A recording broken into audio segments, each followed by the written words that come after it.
Welcome to Midlife Youth Club. My name is Sarah Simons. And I am Cameron Jack. So, this week on Midlife Youth Club, why don't you tell us a little bit about what Midlife Youth Club is, Cameron? Sorry, I just tapped you there. Yeah, as and if, then as if I was. spat on me. Did I spit on you again? Oh, I'm ever so spitty. It looked a little bit like I was your carer. Yeah. Wasn't it then? Is it because I've got a granddad Why shirt on? don't you tell us about what Midlife Youth Club is, Cameron? Midlife Youth Club, Ladles and Jelly Spoons, is really about Gen X and people of a similar ilk navigating midlife in the form of a youth club. It's us trying to be grown up Yeah. and trying to work out what it is to be a grown up. Yeah. While Good luck with that. not really feeling it at all most of the time. Yep. So this week, Do you think I look nice? I do think you look nice. You look very smart. Well, week one, scruff, hair slicked back, looking like a junior Ray Winston. Then I thought, no, I need to up my game. And can I just say, I love this. Thank you. I'm kind of into an animal print at the moment, and I've got to that age where I see animal print as kind of, bland. Just what do I mean? Not bland. I see it as a Safe. safe one. There's beige and there's black and there's navy and and then there's all animal prints. Yeah, it's nice. I like it. Thank you. Thanks for letting me interrupt you. No, it's okay. Treat yourself. So this week we're going to be talking about. Sorry, I just felt something roll down my arm and I thought, oh no, did I pop a biscuit up my sleeve? I didn't. It's just one of those bracelets that my lovely friend Sarah got me. That's nice. That has a little bit dangling off it and it just fell into my hand. And obviously the first thing I thought was, oh, did I pop a biscuit or a sandwich up my sleeve? I didn't. We're talking about appearance, aren't we? We are. And we've already talked about you, me. Oh, that's this. why you said it, isn't it? It wasn't. Actually, it? but I just realised. Oh, I thought we were being more organised than we usually are, which is not very. No. So the theme this week is, and it's a question. The question is, how important is appearance? Oh. But before we get there, let's open with our Icon of the week. icon of the week. Cameron I'm really Jack. sorry about the singing. It's like Cameron must be so Jack, annoying. who is your icon of the week? So I consider myself to be an educated man. Yes. And a man who likes many different things: music, sports. Got his fingers in film. many pies. Yes, madam. Oh.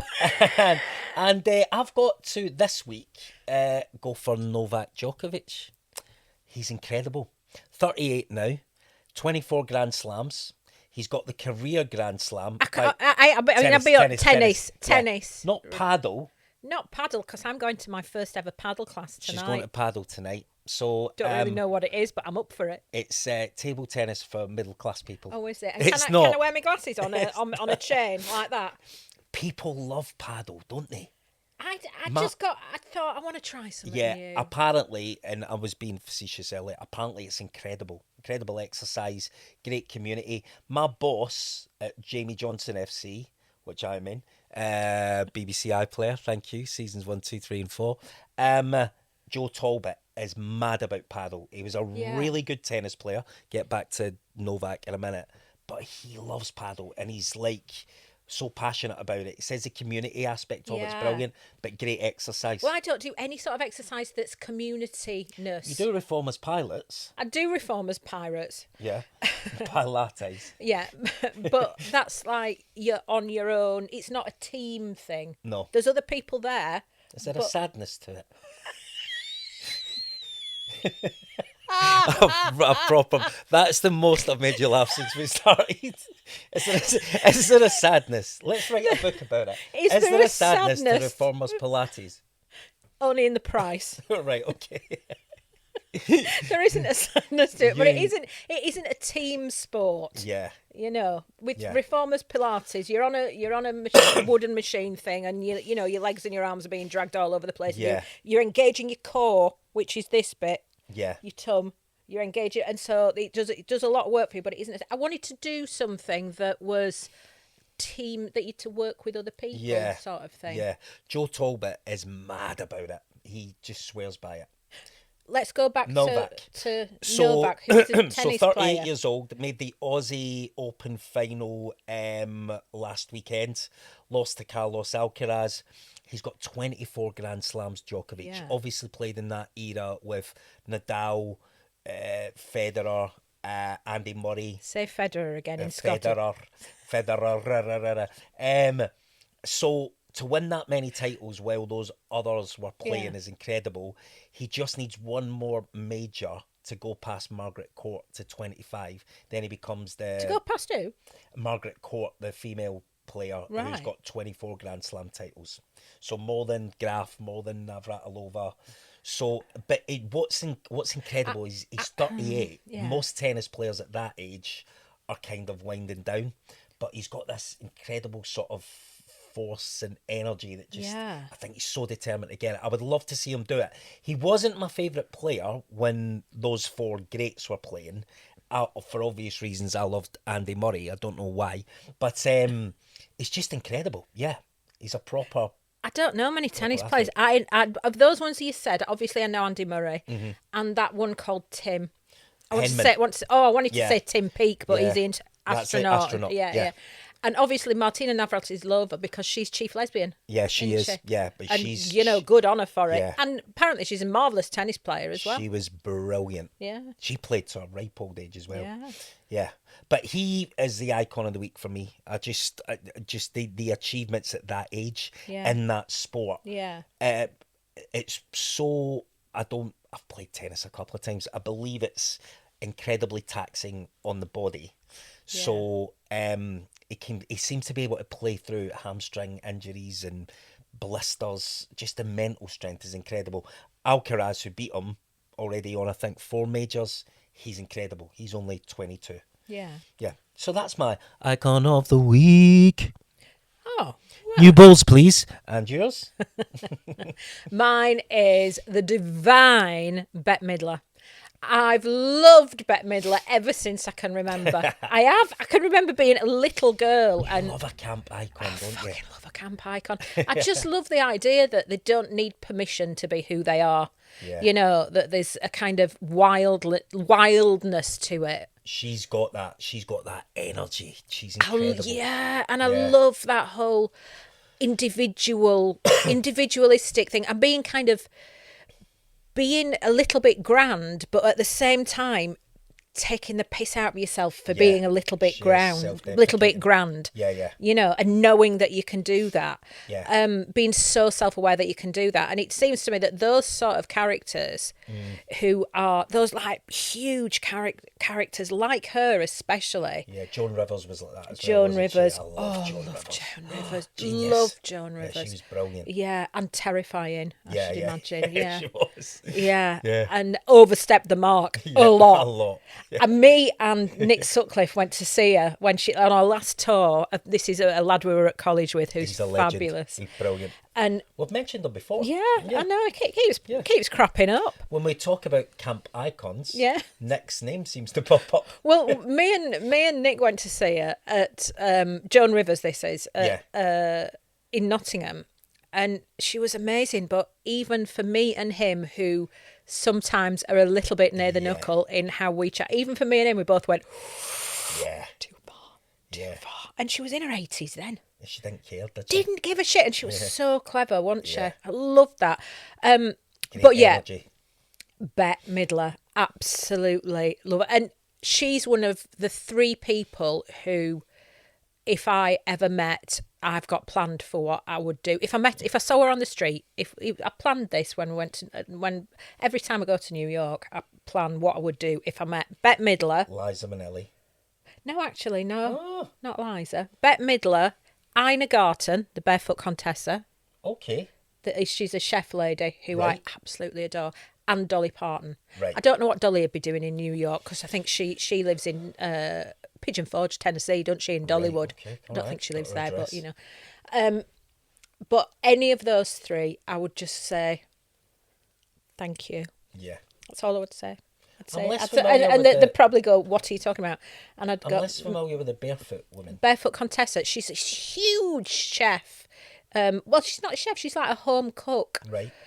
She's in her 70s now, and she's had TV. She's massive in America, Right. not so much over here, but she's very kind of refined and gentle. And her husband live in upstate New York in the Hamptons, Right. and she has this huge, great big house. She's very, very wealthy. Yeah. She was in she worked in the White House before she got herself a delicatessen in Wow. she helped write the nuclear energy strategy. She worked for several presidents, That's and then incredible. she started doing a bit of cookery, and it all got out of hand. And now she's like one of the biggest chefs, and she's very. In her programmes, she uses a lot of butter, a lot of cream, and she always has a couple of homosexuals bob round. Right. Okay. They always come round, and Yeah. everybody's very high end gays involved. Yeah. All her friends are like directors, producers, Wow. massive film stars and stuff. She had Taylor Swift round. Did she? Yeah, but she bobbed round, try something. Oh. She's marvellous. Anyway, yeah, but Bette Midler, and I like how rude Bette Midler is. And Yeah. seeing some of the earlier stuff she did in the 70s and early 80s when she was doing like a lot of comedy in her, well, she does, always does a lot of comedy in her, Yeah. in her musical stuff, but so rude, Yeah. and quite shockingly so. And but I loved that, and that she was so strange and unusual, and now she's properly got a voice as well. Yeah. She is not keen on Donald Trump, and she is very, very clear about it, and sometimes in a hilarious way. Singing voice as well. Yeah, singing, acting. Incredible. She's such a huge personality, and Yeah. so kind of at ease with being exactly who she is, which I love that. And that is your icon of the week. Icon of the week. Well done. Well done. We Thank you. seem to have a theme now where we sing it. Not particularly in tune, but it's there. No. Yeah. I mean, saying the word singing is a bit of a push, Yeah. isn't it? What's next? Well, let's go to our big question. Question. Sorry. I'm No, not doing too it. far, I'm not doing too far. Which is, how important is appearance? What do you think, Cameroon? it. Right. Well, Just an example. Today, you're looking very smart, very put together. How do you feel in this outfit? And do you feel different? Overdressed. Do you feel different in this outfit than you would in something else? yeah, I live in tracksuits. I go to the gym 4 or 5 times a week, so just tracksuits and loungewear. Leisure wear. I got Athleisure. leisure wear. Yeah, yeah, leisure and pleasure. I got smartened up slightly because of this thing that we do, Midlife Youth Club, and obviously week 1 I kind of went a little bit more sporty cash, and I just thought, no, let's zhuzh, which is a good You've word. zhuzhed. Yeah, so this is kind of smart version of me. In terms of appearance, for me, I probably have to think about appearance more because of the job. So if you've just tuned in for the first time, actor, mainly TV and film, 30 For odd years. 85 years, he's been 85, a yeah. working actor. Feels like it. So yeah. So for example, I have to factor in things like, because you noticed I had a wee cheeky haircut this morning. I have to factor in things like, if I get, this is boring, but bear with me, if I get a haircut, how does that affect my casting? Yeah. So if I, for Yeah. example, if I went and shaved my head, which I quite like to do, and I have done it before, that then, things like coppers and period drama, that then affects any castings that come in. Yeah. So tomorrow I've got a casting for a big American drama, which shoots in Dublin. And I'm not being a dick, but I just can't, obviously, NDA and all that. I've not got the job yet. So I then have to think ahead about how do I need to look for that for Friday when the audition came in on Monday. Yeah. So Yeah. I have to, and also what suit I'm going to wear, would I wear a tie, all that. So the other thing about appearance doing the job, as you know, because you Yeah. did it long enough, you kind of have to be, for want of a better word, you have to be presentable. Is it is it, with your appearance being almost kind of part of the product that you're selling of yourself as an actor, Yep. are you able to put any distance between your appearance and how marketable that is as an actor and your appearance and how you feel about yourself, or are they one and the same? They feel like one and the same. Like, it's a stock answer, but it's all kind of tied up. Yeah, you're always thinking about headshots, casting, what sort of age bracket do I sit in? Would I change, if I change my look, would that help? If I grew a beard, would that help? Does clean shaven help?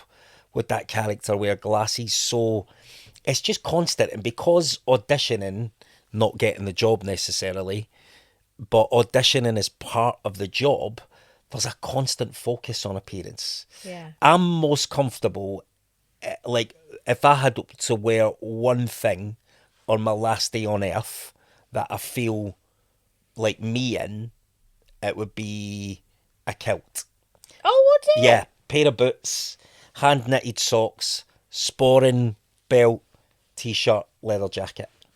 That's when I feel like, yeah, And how often do you wear a kilt? not often. Special occasions, worn one to a film premiere. Well, I think you've been needing to wear a kilt on one of our episodes. Yeah, I'll wear it. And I yeah. nearly called you dear. I'll have to watch how I'm sitting, dear. But that Have you got the legs for a kilt? I bet you have. I haven't you? have, You yeah, have? I have got a wee chunky legs. Nice. I think, and I don't like, as great as it looks, the whole kind of like, the big sort of sash, the tartan Yeah. sash and the bow tie and all that, and the sort of bells and whistles. That's not how I like to wear a kilt. I like to wear a kilt just because I feel good in it, sociable, out for a few beers. Yeah. I used to go and watch, not so much now, I used to go and watch the Scotland national football team, which was painful on occasion, but always, Tartan Army were called, always in a kilt Yeah. for that.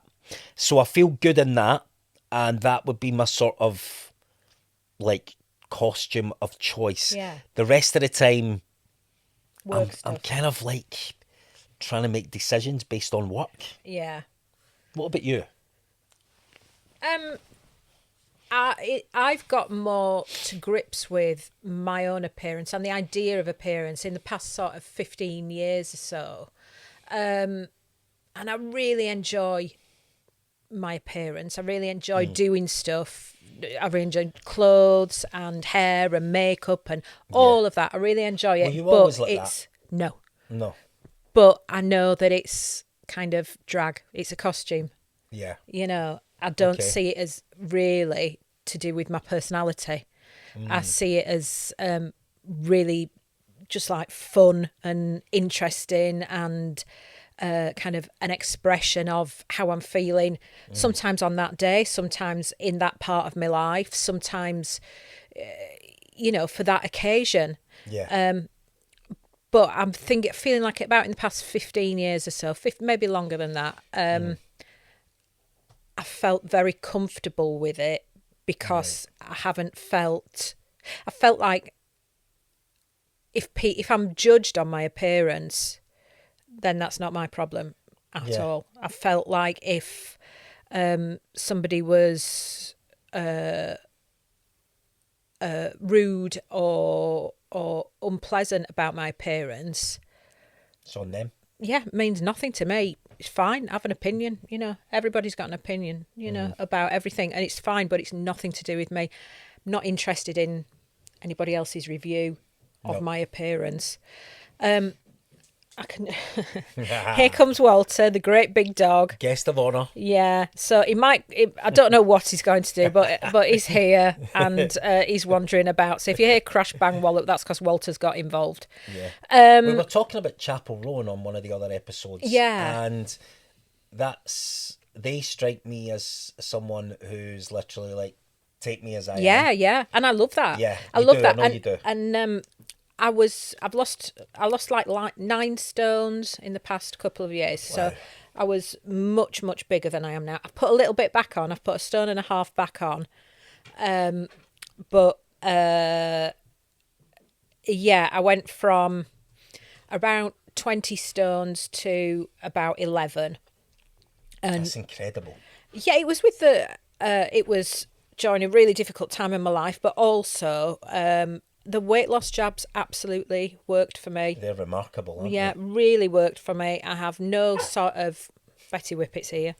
I have no sort of shame or even I have no sort of interest in people's positive or negative thoughts about weight loss drugs. They work for me, you know. Nothing else matters, really, does it? No. So, yeah, and I during that time when I lost weight, and I loved my clothes when I was at my absolute biggest, when I was like size 28. I loved my clothes then. I loved my style then. I had like lots of contrasting and like mismatched patterns. I loved that style, the real Yeah. kind of bohemian sort of anti style. I remember you having I that look at really, college even. really like that. Yeah. And my style's changed a bit as my figures changed, as the size of me's changed. But In what ways it changed? now I'm like more aware of bits of kind of my silhouette. Not more aware, just my silhouette is different. The shape of me is different, and so I have more access to sort of different shapes of clothes. Would you say Which is your look, interesting. sorry to interrupt again, would you say your look now is more mainstream than it was? Probably, but that's possible. That's because Different choices. I've got different choices now, and I also felt like Walter's here. A menace. He's just come to say hello. I feel like me being big, me being really big, and me not hiding felt like quite a rebellious thing to be in a way that I loved. You know, I loved going, I'm really big. These are the clothes I'm wearing. I feel gorgeous in my clothes. Yeah. And if me being big and not apologetic is a problem to anybody, it's absolutely their problem. Yeah.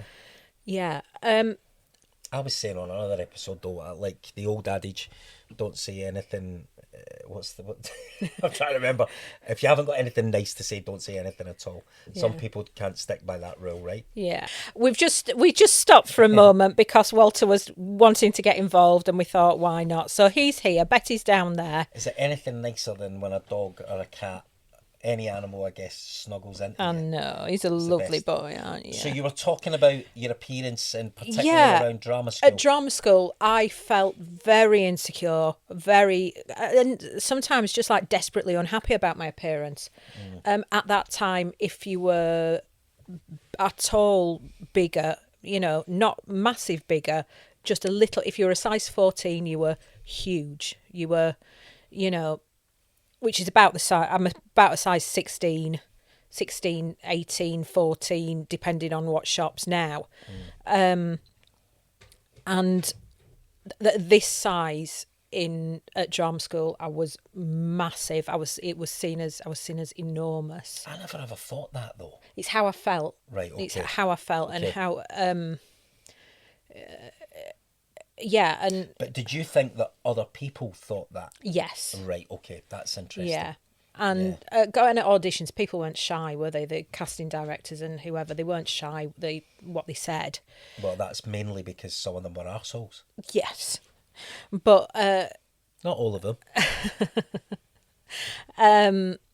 so yeah, I had a real difficult time with my appearance due to being big when I was younger, and it was always sort of disapproved of. From when I was a little girl, it was very much disapproved of, and not sort of. I didn't feel accepted. I didn't feel like my appearance was accepted. I felt it was a disappointment really for being big, and yeah. So it took me quite a long time to kind of go. Actually, no, it's up to me. You know, if you don't like what I look like, Yeah. don't fucking look. Do you think No. that it's changed? Like people's perception of larger people? I think so. I hope so. But as much as, and this is a little bit of a contradiction, but as much as I've had a brilliant experience with the fat jabs, absolutely worked for me. And I went on them because my health, I have ME, chronic fatigue syndrome, Yeah. and the doctor suggested I lose some weight for that it might help with that. And my doctor was brilliant. You know, That's good. she was like, I know that you've tried everything. I know that you understand about food. I know that you understand about exercise and about psychology, all the rest of it. And do you want to try these jabs? Because it might, you know, it might help. When was this? It was February 2024. Right. And I was like, yeah, all right, yeah, you know. And she wasn't judgmental. She wasn't critical. She knew there was something else happening that, Yeah. you know, I knew that I'd be healthier if I was slimmer. Whether or not it affected my chronic fatigue syndrome, I knew that, you know, because as much as I was at home in my body and in my weight, you know that if there's more of you there's your heart, all your internal organs have to work harder to make things function. And my body was coping, my body was managing, but it wasn't necessarily thriving. Thriving, yeah. So that's why I went on the weight loss drugs. Yeah. But as much as lots of people are having a brilliant experience on them, and it's changing the health, I know a lot of people that take them. I am a little bit worried that everybody suddenly being very, very slim might make it more difficult to be a larger person. Right, okay. So if you're somebody who is not interested in going on the jabs, who has just doesn't feel like they want to, has, you know, no health issues, or there any reason, or maybe you've tried them and they're not working for you, because they don't work for everybody. No. That people who are remaining large in this world where so many of us are shrinking, Yeah. that it's going to be harder to be accepted and Right. acceptable, to feel accepted and to feel acceptable That's interesting. in this new sort of era. So, going back to a point I brought up earlier, appearance. How do you feel? And this is a hard question to answer because it's multifaceted. How do you feel social media has affected our view of other people's appearance, our own appearances? I feel that people can kind of curate their own lives. So the life they're living isn't necessarily the one that they're projecting online. Yeah. You know, the whole like perfect Facebook family or the perfect Instagram holiday or whatever. This idea Yeah. of perfection is something that's in some cases manufactured, which is one of the reasons why I like doing stupid stuff online. I did one recently, which was my above and below selfie. Because I used to do it for years. I've done these above and below selfies where I do one up there and it's all cheekbones and jawlines and that, and then you do one from underneath and you look like Jabba the Hutt. Ricky Gervais does one in the bath. Yeah, He's done a number of those. and it's They're brilliant. And I did have one on video recently, and it was just to show the, you know, depending on the view that you choose to give to the world, how the world can see you, and you can kind of decide what that is. So if I just took a photo from above like that, I'd know that all the best. If I took it from down here, I know that the best features would not be on show. Yeah. You know, and I'd look very, very different. And it's that idea that the above photo is the only one. I think vanity dictates people just think that whenever it's sort of, maybe I include myself in this, if there's a social media photo or video, or whether they're on their own or doing something or they're making a video or they're shopping, I think quite often people think I have to look my best Yeah. Do you know what I mean? Just to I know, just I to do. take a simple photo I and get that video. as well. I get Yeah. that as well, that you want to look your best, and lots of us want to look our best, you know. Yeah. But what I struggle with is the idea that you look your best all the time, because nobody does. That's what I'm trying to say. I think that's impossible, right? Yeah, and Yeah. it's an impossible sort of standard to try and aim for, Yeah. you know. Do you think, throwing this curveball in, do you think it's easier to attain that if you've got money? Yes, Okay? Yeah. I think so. I do. Yeah. And do you think... But I think without question, Yeah. if you have more money, you can have. There's lots of different ways that Yeah. you can enhance what you look like, and you can enhance all parts of your life. Well, not all parts of your life, because there's lots of things which money doesn't affect at all. But those things you can buy, absolutely. And so do you think in that... I was mainly thinking of younger girls here, teenagers and stuff. Do you think when they look at, I don't know, Kim Kardashian and people like that online, maybe that's not the best example now, Sydney Sweeney, for example, they feel like, is there a pressure there to try and look like that? I would imagine so, but Yeah. then, sorry, I'm just getting myself comfortable because there's a Yeah. massive dog here now. Oh, yeah. And there's another one on the horizon, Betty Whippet. Or like the boys with the, sorry, because we brought him up a few times with Yeah. Andrew Tate. I need the Ferrari, I need the Lamborghini, I need the smart suit, I need to look Yeah. like that.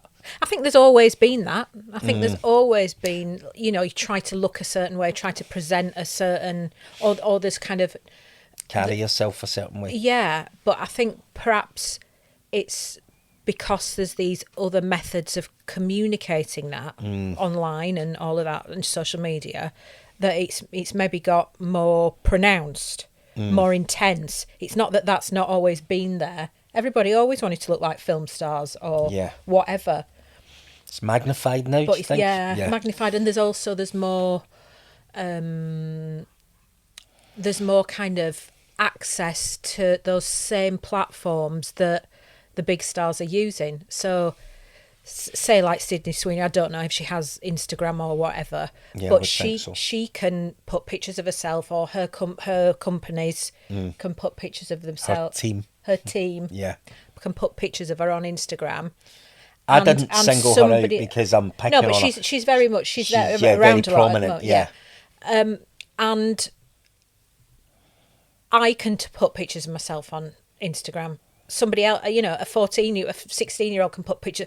There's that platform where essentially we're equal, even Yeah. if we're not, Yeah. you know, because hers is professional, you know, film star, teams, you know, there's a whole team involved in her appearance and her stylists. and the PR. way that she's projected Yeah. to the world. Yeah. And for the rest of us, for most of us, there isn't.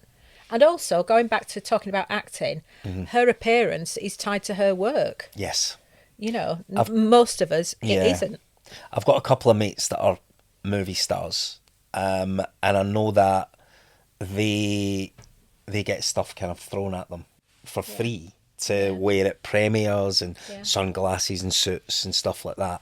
So it all kind of boosts that image and that style.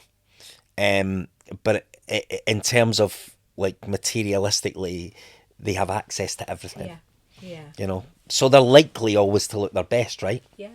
Yeah. In terms of appearance, one of the biggest changes, as well as me losing weight, was that I had my boobs done. I remember this because Yes. we had a little episode after, didn't we? We did, yes. Yeah. We didn't. Yeah, but we... My boobs did. Yeah, your friendship group Yeah. were involved in terms of we got a shock when you... Yeah. So I had my boobs. I was going to say when it went tits up, but I Yeah, didn't well, mean... yeah, it did go tits. I What didn't this one mean was. to... I stopped myself, but I thought I'd give you that there. Yeah, go on. Thanks very much. Yeah, it did go tits up, but just with one tit. yeah, I had a really brilliant surgeon to have them lifted and made smaller. It's Yeah, he something was I'd brilliant, the want. guy, right? Yeah, it's something Yeah. I'd always wanted doing. But after I lost the weight, my boobs stayed massive, and I thought I'd get smaller boobs when I lost like 9 stones. I did not. I still had massive boobs, and I wanted them. I knew that it was the only thing about my body that I just could. There was nothing that I could do short of surgery to get Yeah. them changed. For them to change. Everything else I could sort out with exercise and nutrition and all. Yeah. And I'd been really, really lucky that I'd lost all that weight, and I've been really lucky with not having a lot of kind of loose skin. No. I have like the normal amount of skin Yeah. that a 52-year-old woman would have. Yep. So I was so lucky with that, but my boobs were just not at all what I wanted. And yeah, couldn't do anything. So I thought, I'm going to have the surgery. I did a lot of investigation about Yeah, I know you did. choosing like the right surgeon and the right place, and that mine were very, very expensive because I just thought it's an important thing for me, and it's one of the things not to scrimp on. Yeah. So I've found the right surgeon. I had lots of talks with him. Nice of it. The operation went absolutely fine, really, really well. It was a big operation. You were buzzing after it, weren't you? It was a big Yeah. operation because with this one, I know with like when they're made bigger, there's kind of inserts there, and things are put in, and So that would only be a smaller incision for an implant, right? Yeah.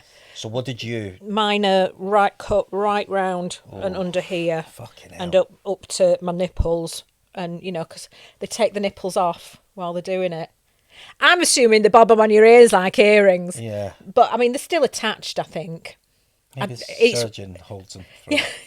Jesus, right, okay.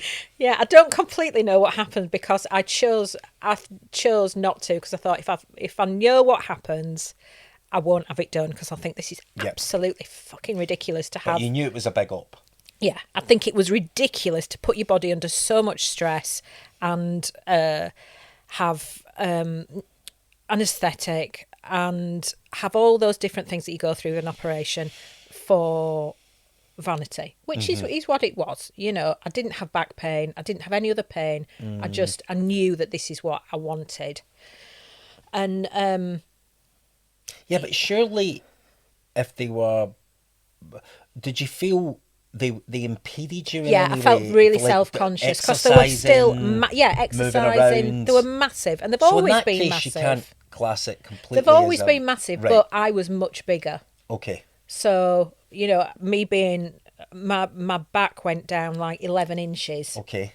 from my biggest to my smallest, Wow. And yeah, I was a 48 G, massive knockers. And I went down to, Knocker. They I still went d- call them knockers like in the 70s yeah. and 80s. And- Yeah, go on. and I went down to a 36 G. Wow. So they were still massive, but on a much, much smaller frame. So yeah, I had the operation. It was a big operation. Everything went well. And I was recovering at home. And the following week, one of my boobs just started getting bigger and started really, really hurting. Yeah. Really hurting. And me, like, thinking, oh, stop showing off. Because I enjoy drama. When there's actual drama, I think, stop it, you're being dramatic. Yeah. And I was in so much pain. It was getting worse and worse and worse. It was a Friday night, and it was just just getting bigger. Painful. This one boob, and I thought, well, I've had a lot of surgery. This is what happens. It's just settling, like Settling. like a house. Yeah. On its foundations. Yeah, it's just settling. it's just settling. But I was in so much pain, and Yeah. I got up and I rung the hospital and I was like, this is and my boyfriend was up and he was really worried, and Bless him. the hospital was like, yeah, you need to come in right away. You need to come in right now. Should you have gone in before? Yeah. Yeah, you should have. I knew So that. so he drove me to the hospital, and we were at this private hospital, and they'd rung the surgeon. The surgeon wasn't in, he wasn't on duty. They'd rung him to get him out of bed to come and see me, and he'd just come back from Gaza. Oh yeah, He'd I been remember doing you that saying, doctor's, what is it? He'd Yeah. been doing proper stuff in Gaza, Yeah. and I thought, this is why I felt such a massive twat as well, because it was like, Well, the aftercare's part of the yeah, deal, yeah, right? and the anaesthetist came in, and he was like in his tracky bottoms and his backpack, because it was like 2 a.m. or something, and he was like, "I'm sorry, I'm not in my medical clothes. It's just, Sorry, this is doctor. emergency, and I need to see you beforehand." But and it was at that point that I thought, "Ooh, this probably is important then." Yeah. And yes, so I got there about 1, and by about 2, I was in the operating theatre and there'd been problems and internal sort of bleeding and swelling and all sorts had happened, and so they had to put drains in, and Yeah. it was one of those things that it could have been really, really serious. Yeah. So I was in the hospital for another 3 nights. Wow. So the recovery took a lot longer than expected. Yeah. But now that's all done, I'm really, really happy that I've got Yeah, smaller boobs. Yeah. Smaller, perkier boobs, and I feel younger, not because I'm trying to look younger, but I just feel like going to this paddle class tonight. I don't think I would have felt confident enough No, I don't jumping think you about would and have. stuff, and like my other stuff I'm doing, other new physical stuff I'm doing with horse riding and with Pilates. Pilates and all that. I don't think I would have felt as engaged with kind of sporty stuff were I not more confident in my body, and that's not because of I was bigger and I was smaller. It's because When are you going to jump out of a plane? oh no, you not for not? me. I can't because my eyes are Eyelashes. thingish. You've got fake Yeah, I've eye- got. No, I don't have fake eyelashes. Mine are real ones. But thanks for thinking they were. I've got rugby ball shaped eyes, and you're not allowed to. You're not? No, it's too much pressure jumping out of a plane. Is it? Yeah. Who knew? Well, it is for my eyes anyway, and that's why I'm not doing it. Okay. I might do it. Might you? Yeah. I might do it. I feel like it's a box ticky thing. Yeah. My mate Hannah Jane Fox, the very talented Hannah Jane Fox, who I did We Will Rock You with, she did it Yeah. about 3-4 years ago with a girl called Sarah Faruqi, who was in her year at drama school. And Sarah's like this action stunt woman, like force of nature. She jumps out planes on a regular basis. So Hannah, who had said, "Oh, I'm never going to do that," she did a tandem jump with her. Yeah. And I was like, I'm going to, Yeah. maybe I'll do it. In terms of... Our Tom did one. Did he? Yeah, he did one. He was about, don't know, he was 6? 17. Right. He did it for a YouTube video. Okay. Him and his mate jumped out of a plane. Did he enjoy it? Yeah, he did. He did not enjoy when he did like a massive bungee jump. Oh no, with I his don't mate, think I Dan would. TDM. I He don't did think not I'd enjoy fancy that. a bungee jump. Didn't like it. In Yeah. fact, he rung me from the top of the thing saying, "I don't have to do this, do I?" And I was No. like, "You don't have to do it at all, babes. If you don't want to do it, don't do it." Did he He do did. it? Yeah, he And he did. did it? He did. Yeah, But he was very much, this is a mistake. yeah. So has your... I guess the big question is, we're talking about appearance and how age affects it. Do you think age... We can't speak for everyone, but do you think age makes you give less of a shit? Yeah, it just Yeah. in general. I feel like that. I feel, I feel like can be exactly who I want to be. Yeah, but do you feel like there's Appearance-wise. more balance as you get older? What do you mean? Like you... Balance, maybe the wrong word. You like, there's a peace with it. Like you come to terms with how we look and we just are more comfortable in our own skin. Do you think Yeah, that? I think Yeah, I so. I think so. hope so. I think, yeah, I hope so. I Yeah. mean, my situation, that my whole identity and everything changed. My identity wasn't really to do with my appearance. It was to do with, my marital situation, my divorce, my dad dying, my son leaving home. That was a lot. All of those things. And then me losing, almost half my body weight. And looking very different, and the way that sometimes people have been have reacted to me looking different has been like, that feels like the whole thing has been sort of an identity change. Yeah.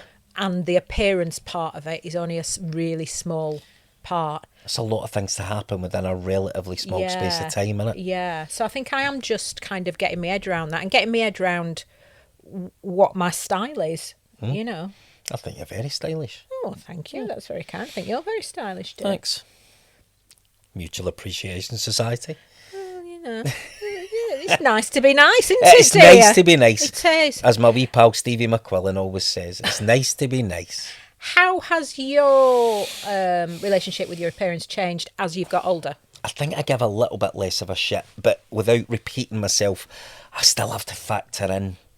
Like, do you remember me on one of the episodes saying the whole, like, I'm carrying a bit of timber now as I get older, but that, because my casting's very much thug, drug dealer, gangster, there was a pressure, I think, up until relatively recently, to try and maintain a physique that would always make me look threatening. Yeah. I've been comfortable with that, but I think I mentioned it before. It'd be nice to not have to think about that so much, and maybe play some different kinds of characters where appearance isn't so important. Yeah. I have to, like, carry a threat physically. That's what I've been doing for, certainly in the main, the last, maybe not 30 odd years of my career, but the last 15 with all those drug dealers, gangsters, typecasting. I think I'm slightly less interested in that now. Yeah. The interesting thing is the film I've written, A Darker Game, shoots September in Glasgow, 2026. I'm going to have to take about 2 stone off. Right. Because he's, maybe more, because he's just out of prison and he's had a heroin addiction. And there's some quite graphic scenes where he takes it again, and I think I would only feel like I was in his shoes if I shift a bit. Yeah.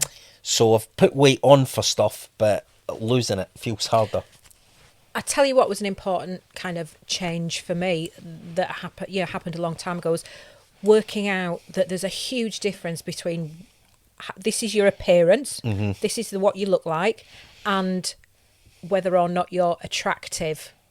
Because those are 2 totally different things and they can be mixed up. You know, an attractive appearance, to me, those are completely different things. Yeah. Being attractive is about you having the intention of attracting somebody or something. Yes. You having your appearance a certain way is just that, looking a certain way. And kind of removing the whole idea of being attractive made me feel very free to look like exactly what I want to look like. Yeah, I like that. Because I wasn't trying to attract anyone or anything. I was just being emotionally joined to what I look like. Yeah, that's interesting. Yeah. So, yeah, I think it gets easier. And as much as, you know, there are tricky things with getting older, I think appearance, in my experience, has got easier to deal with. Navigate. Yeah. Easy to navigate as I got older. Now, I think we should move on to our last little section. What is the last little section? It's what's in the rabbit hole. The rabbit hole. The rabbit hole! Cameron, what's up your rabbit hole?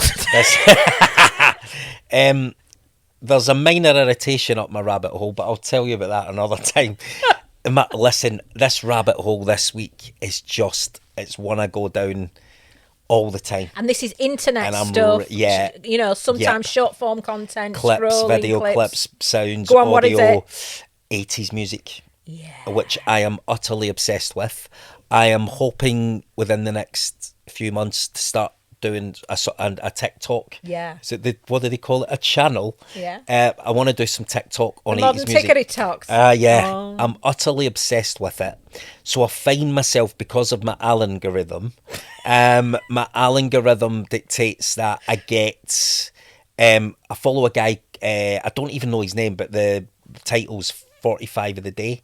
He's got like a really southern accent, and he does 5 singles a day, and it's all 80s based. So my algorithm tells me, it just feeds me other stuff in that realm. So as soon as I get a Duran Duran or a Tears for Fears or a Thompson Twins or an Aha, that fucking rabbit hole is blocked up with my head going, give me as much of that as possible. But I love going to the gigs. I love seeing all those bands, because that's when I was aware. You know, I was a child of the 80s, born in 72, but all my musical taste formed in the 80s, and I've never left it. So the rabbit hole for me is 80s music constantly. Brilliant. Oh, I love a bit of 80s every music. week. What's in your hole this week? Well, I'll tell you what's up my rabbit hole. It's organising things in boxes. Oh, no. Specifically within the fridge. I love, and I don't do this, and I want to do this. How but odd. It's not odd. Can I just say your buffet lunch today was, well, wasn't it? It was immense. Thanks very much. Technician behind the camera doing a sterling job. It was incredible. Did you compartmentalise each pork pie, ham slice, cheese? No. Right. Sorry, I'll let you speak. I feel like you're taking the piss a little bit, Cameron Jack. I feel like you're being extremely disrespectful about my obsession About with your box. about my obsession with putting with watching videos of people organising things in my boxes. What is it about it? I just love how it looks so neat and so organised, and like you could go, right, I'm going to make whatever it is you're going to make. I need one of like you're in a shop. Are you a little bit obsessive compulsive? No. You're not? No, I'm not. Okay. I'm not. I know it sounds like I am, but I'm not. And I just love. I think I'd love to have that level of organisation where. So it's watching other people do it. It's not doing it yourself. Oh, I'd like to do it myself, but I never quite get around to it. I got a box with several categories in. Do I mean that categories? Compartments in for the fridge, and I thought, right, each one I'm going to put cherry tomatoes and strawberries and something else healthy, and I'll be able to get them out, and and I'm going to be the healthiest person in the world. I did that. It's sat in the fridge for about a fortnight now. Right. I think the strawberries have fur. Yep. So yeah, mine is watching people organise their fridge in boxes. Well, everybody, what a way to finish. Fridge boxes. Oh, we're keeping our finger on the pulse, aren't we? I am Sarah Simons. I am Cameron Jack. And what is our podcast called? Midlife Youth Club. Follow us on the sociables. Oh, yeah. Thanks. Thank you. Thank you. A proper. That's the most I've made you laugh since we started. Is there a sadness? Let's write a book about it. Is there a sadness to Reformers Pilates?